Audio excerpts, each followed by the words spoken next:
பிரியங்கா காந்தியினுடைய கணவர் ராபர்ட் வதேராவுக்கு இடி சம்மன் அனுப்பி அவரை விசாரிச்சிருக்காங்க. எதனால இந்த விசாரணை நடந்தது? இது யாருக்கான செக்? பிரியங்கா காந்திக்கான செக்கா இல்லைன்னா ராகுல் காந்திக்கான செக்கா அப்படிங்கிறத இந்த காணொளி மூலமா நம்ம பார்க்க போறோம். காணொளியோடு இணைந்திருங்கள். நான் உங்கள் செல்வராஜ். காங்கிரஸ் கட்சியினுடைய ஒரு வலிமையான தலைவராக இருக்கக்கூடிய பிரியங்கா காந்தியினுடைய கணவர் ராபர்ட் வதேராவுக்கு இடி சம்மன் வழங்கி அவரை விசாரிச்சிருக்காங்க. அரசியல்ல எல்லாத்துக்குமே ஒரு தொடர்பு உண்டு. எதுவுமே எதேச்சையாக நடப்பதல்ல, எல்லாமும் நேர்மையாக நடப்பதும் அல்ல. எல்லாத்துக்குமே ஒரு லிங்க் இருக்கு, ஒரு கனெக்ஷன் எல்லாத்துக்குமே இருக்கு. அப்போ இந்த அமலாக்கத்துறையினுடைய சம்மன், இந்த விசாரணை எதற்கானது அப்படிங்கிற கேள்விதான் இன்னைக்கு எல்லாருடைய மனங்கள்லையும் எழுந்திருக்கு. அரசியல் உலகம் இதைத்தான் இன்னைக்கு உற்று நோக்கிட்டு இருக்கு. ஹரியானாவில் 2008 வருஷம் 3.5 ஏக்கர் நிலம் வாங்கி அதை 58 கோடிக்கு விற்பனை பண்ணாரு. DLF அப்படிங்கிற கம்பெனிக்கு வதேரா அவர்கள் விற்பனை பண்ணாரு. அதுல 51 கோடி இல்லீகல் பணம் கைமாற இருக்கு. கள்ளப்பணம் லேண்ட்ரி பண்ணியிருக்காங்க, கள்ளப்பணம் பரிமாறப்பட்டிருக்கு அப்படிங்கிறத சொல்லி தான் அவர் மேல அந்த நாளில் கேஸ் போடப்பட்டது. இடி கேஸ் போட்டாங்க. இப்போ பார்த்தீங்கன்னா ஒரு 17 வருஷம் ஆச்சு. இந்த 17 வருஷத்துக்கு இடையில ஒரு ஆயிரக்கணக்கான இதற்கான ஆதாரங்களை வதேரா அவர்கள் நான் கொடுத்தாச்சு, ஈடிக்கு நான் இதுக்கான ஆதாரங்களை எல்லாமே கொடுத்துருக்கேன் அப்படிங்கிறத அவர் சொல்றார். அப்போ இன்னைக்கு சம்மன் வழங்கப்பட்டு அவர் விசாரிக்கப்பட்டிருக்காருன்னு சொன்னால் இது எதற்கான விசாரணை அப்படிங்கிறத நம்ம பார்க்க வேண்டியது இருக்கு. நீங்கள் எல்லாம் அவ்வளோ நல்லவங்களா அப்படிங்கிற கேள்வி தான் நமக்குள்ளாலே எழுது. ஏன்னா பிஜேபி அரசாங்கம் தனக்கு கையில் இருக்கக்கூடிய இடி இந்த மாதிரியான அமைப்புகளை வச்சுட்டு இந்த நாட்டில் என்னெல்லாம் செஞ்சிட்ருக்கு அப்படிங்கிறத நம்ம கண்கூட பார்த்துட்டு இருக்கோம். கொஞ்சம் மாசத்துக்கு முன்னால நம்ம திரும்பி பார்த்தோம்னா தெரியும், எடப்பாடி அவர்களுடைய ஒரு உறவினர் வீட்டில் இடி ரைட் பண்றாங்க. அவருடைய நிறுவனங்கள், கர்நாடகாவில் இருக்கக்கூடிய அவருடைய கம்பெனிகள் எல்லாத்திலையுமே இடி ரைட் பண்றாங்க. 750 கோடி ரூபாய் வரி ஏய்ப்புக்கான ஆதாரங்கள் கிடைச்சிருக்கு அப்படின்னு சொல்லி இடி அன்னைக்கு சொன்னாங்க. அது மட்டும் இல்லைங்க, 10 கோடி ரூபாய் கணக்குல வராத பணம் கைப்பற்றப்பட்டிருக்கு அப்படின்னும் அன்னைக்கு தகவல் சொல்லப்பட்டது. நீங்க எல்லாமே ஒரு கணக்குல வச்சு பார்க்கலாம், எது எது எங்க லிங்க் ஆகுதுங்கிறத பார்க்கலாம். எடப்பாடி அவர்களுடைய மகன் மிதுன் ஒரு விமான நிறுவனம் ஆரம்பிக்கிறதுக்கான செயல்பாடுகளில் ஈடுபடுறாரு. அதுல முறைகேடு நடந்ததாக இடி அதையும் பிடிச்சிருக்கு. அப்போ இதெல்லாம் எதற்கான செக் அப்படிங்கிறத நம்ம பார்க்க வேண்டியது இருக்கு. ஒரு வாரத்திற்கு முன்னால தமிழகத்தில் இந்திய அரசியலில் என்ன நடந்தது அப்படிங்கிறது நமக்கு எல்லாமே தெரியும். அதிமுகவினுடைய மூத்த தலைவர்கள் என்னென்ன சொல்லிட்டு இருந்தாங்க அப்படிங்கிறது நமக்கு தெரியும்.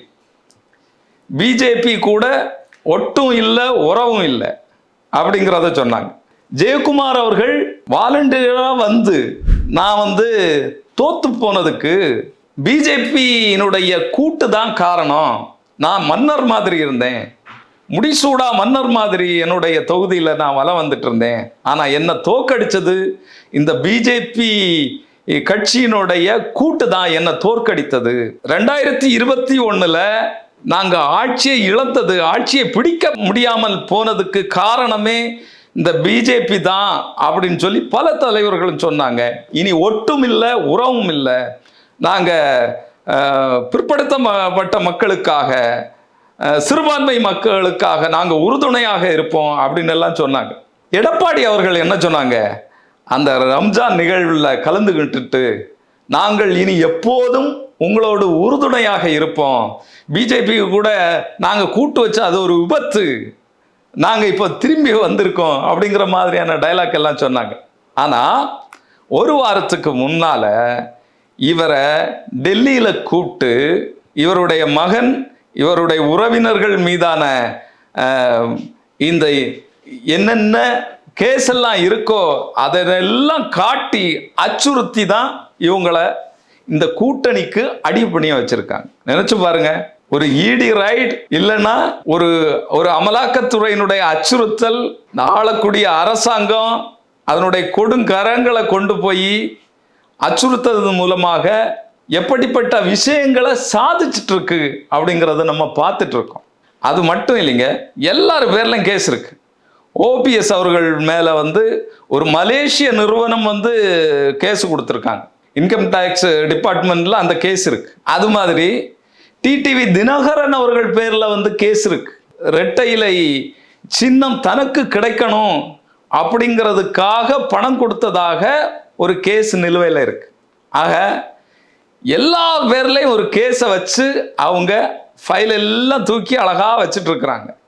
எப்போ சிக்குவாங்க, எப்போ மாட்டுவாங்க, எப்போ நமக்கான காலம் வரும், சூழல் வரும், அந்த சூழலை கருத்தில் கொண்டு இந்த இந்த ஃபைல் எல்லாமே வெளியில வரும். வேற ஒன்றும் வேண்டாம். இந்த டெல்லியில் எடப்பாடி அவர்கள் அமித்ஷாவை சந்திச்சுட்டு வந்த பிறகு இந்த கூட்டணி பற்றி அமித்ஷா தான் வெளியிட்டார். எடப்பாடி அவர்கள் எதுவுமே பேசலை. நிருபர்கள்ட்டையோ இல்லைன்னா அறிக்கையாகவோ எதையுமே பேசலை. நீண்ட மௌனம் மட்டும்தான் அவர் பதிலாக தந்தார். இதுக்கு என்ன காரணம்? எல்லாமே இடி, ஐடி இவங்க செய்யக்கூடிய வேலைகள் தான். அப்போ இவ்வளோ துணிச்சலாக பேசிட்டு இருந்தவங்கள மோடி அவர்கள் தமிழகத்தில் வரும்போது எடப்பாடி அவர்கள் சந்திக்கிறதாக உத்தேசம் இல்லை அப்படிங்கிறது வரைக்கும் இந்த எடப்பாடி அவர்கள் மாறி நின்றுட்டு இருந்தாங்க. அப்போ ஒரு இடி ரைட் எந்த இடத்துல நம்மளை கொண்டு விடும், இல்லைன்னா ஒரு கட்சியை எங்கே கொண்டு விடும் அப்படிங்கிறத நம்ம கண்கூடா பார்த்துட்டு இருக்கோம். அப்போ இந்த விஷயத்தில் வதேரா அவர்களுடைய விஷயத்தில் 17 வருஷத்துக்கு முன்னால நடந்த அந்த கேஸ், அதில் அவர் நிரபராதி இல்லைன்னா அவர் குற்றமுள்ளவர் அப்படிங்கிற விஷயத்துக்குள்ளாலே நம்ம போகலை. நம்ம சொல்றது இந்த விஷயத்தை இவங்க எதற்காக பயன்படுத்துகிறாங்க அப்படிங்கிறத தான் நம்ம பார்க்க போகிறோம். பிரியங்கா காந்தி இன்னைக்கு காங்கிரஸில் மிக முக்கியமான ஒரு தலைவராக இருக்காங்க. காங்கிரஸினுடைய அடி வேர்களில் போய் வேலை செய்கிறதும் சரி, வியூகங்கள் அமைக்கிறதும் சரி, இந்த கட்டுக்கோப்பாக காங்கிரஸை ஒரு புதிய தலைமுறைகிட்ட கொண்டு போகிறதுலையும் சரி, ஒரு முன் ஏறாக அவங்க நிற்கிறாங்க. இந்த விஷயத்தை பிஜேபியினால் பொறுக்கவே முடியல. பிரியங்கா காந்தி மட்டும் கிடையாது, ராகுல் காந்தியும் கூட இன்னைக்கு ஆர்எஸ்எஸ்னுடைய தொடர்பில் இருக்கக்கூடிய மூத்த தலைவர்களை, காங்கிரஸினுடைய மூத்த தலைவர்களை அம்பலப்படுத்திட்டு இருக்கிறார். புதிய ரத்தம் காங்கிரஸுக்குள்ளால பாயணும் அப்படிங்கிறத சொல்லிட்டு இருக்கிறாரு. களை எடுக்கக்கூடிய வேலையை அவர் கொஞ்சம் கொஞ்சமாக காங்கிரஸில் செய்துட்டு இருக்கிறார். இது எல்லாமே இந்த பிஜேபிக்கு, ஆர்எஸ்எஸ்க்கு மிகப்பெரிய அச்சுறுத்தலை கொடுத்துட்டு இருக்கு. அது மட்டும் இல்லைங்க, இப்போ நடந்துட்டு இருக்கக்கூடிய இன்னைக்குள்ள அரசியல் சூழ்நிலையில் இந்த கவனத்தை திசை திருப்புவதன் மூலமாக ஊடகங்களுடைய கவனத்தையும் சரி, மக்களுடைய கவனத்தையும் சரி காங்கிரஸின் மேலே திருப்பி, காங்கிரஸ் பாருங்க ஊழல் செஞ்சுட்டாங்க, அவங்களுடைய வாரிசுகள் எல்லாமே ஊழல் கரை படிந்தவங்க அப்படின்னு சொல்றதும் ஒரு செயல் திட்டமாக பிஜேபி நடத்திட்டு இருக்கு அப்படிங்கிறத நம்ம இந்த விஷயத்தில் பார்க்க முடியுது. இதில் முக்கியமாக ஒரு விஷயத்தை நம்ம கவனிக்க வேண்டியது இருக்கு. சில நாட்களுக்கு முன்னால் வதேரா என்ன சொல்லியிருந்தாருன்னா, நான் என் குடும்ப உறவினர்களுடைய யோகோபித்த ஆசீர்வாதத்தோடு நான் அரசியல் களத்தில் இறங்குவேன் அப்படிங்கிறத வதேரா அவர்கள் சொன்னார். வதேரா அவர்களை நமக்கு தெரியும், அவர் மிகப்பெரிய ஒரு தொழில் அதிபர்.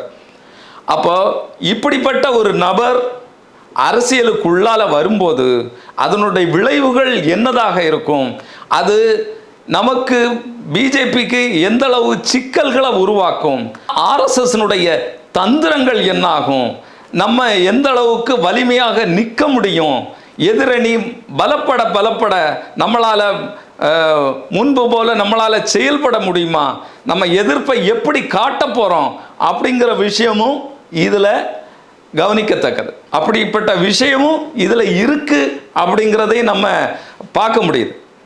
எனவே எல்லாமே ஒரு லிங்க், எல்லாத்துக்குமே ஒரு லிங்க் இருக்கு, எல்லாத்துக்குமே ஒரு கனெக்ஷன் இருக்கு, எல்லாத்துக்குமே ஒரு சங்கிலி தொடர்பு இருக்கு. இப்போ எப்படி ஒரு இடி மூலமாக இடியை வச்சு ஐடியை வச்சு அதிமுகவை அப்படி கோழி பிடிக்கிற மாதிரி பிடிச்சு தன்னுடைய கைக்குள்ள இப்போ வச்சிருக்கிறாங்களோ, அதே மாதிரி அடுத்ததாக என்ன செய்ய முடியும் அப்படிங்கிறத அவங்க பார்த்துட்டு இருக்கிறாங்க. இதில் கவனிக்கத்தக்க விஷயம் என்னன்னா, தமிழகத்தில் பிஜேபி தனித்து விடப்பட்டால் அது அவங்களுடைய செல்வாக்கை ஒரே அடியாக பாதிக்கும். ஒரு சீட்டு கூட கிடைக்காம போகிறதுக்கான வாய்ப்பு வரக்கூடிய 2026 தேர்தலில் பிஜேபிக்கு உண்டு. அதை மறுக்கிறதுக்கு இல்லை. அதுக்காகத்தான் இவங்க இடி பயன்படுத்தி அப்படிப்பட்ட ஒரு அழுத்தத்தை அதிமுகவுக்கு கொடுத்து அதிமுகவை தன்னுடைய கையில் எடுத்திருக்காங்க. அதிமுக என்னவோ சோலி முடிஞ்சது, அவ்வளோதான், அப்படிப்பட்ட நிலை தான் இருக்குது. ஆனால் இதன் மூலமாக அவங்க கொய்ய போகக்கூடிய, அவங்க கையில் எடுக்கக்கூடிய பலன் மிகப்பெரியதாக இருக்கும். நம்ம அவ்வளவு நிசாரமாக அவ்வளவு எளிதாக இந்த காரியத்தை எடுக்க முடியாது. அதை போல தான் வதேரா அவர்களுடைய இந்த இடி சம்மனையும் நம்ம பார்க்க வேண்டியது இருக்குது. வரக்கூடிய நாட்கள் எப்படியாக இருக்க போகிறது, இதற்கான அடுத்தடுத்த நிகழ்வுகள் என்னதாக இருக்கும், அரசியல் களம் எப்படி இருக்க போகிறது என்பதனை தொடர்ந்து பார்ப்போம். எங்களோடு நீங்கள் தொடர்ந்து இணைந்திருங்கள். நன்றி.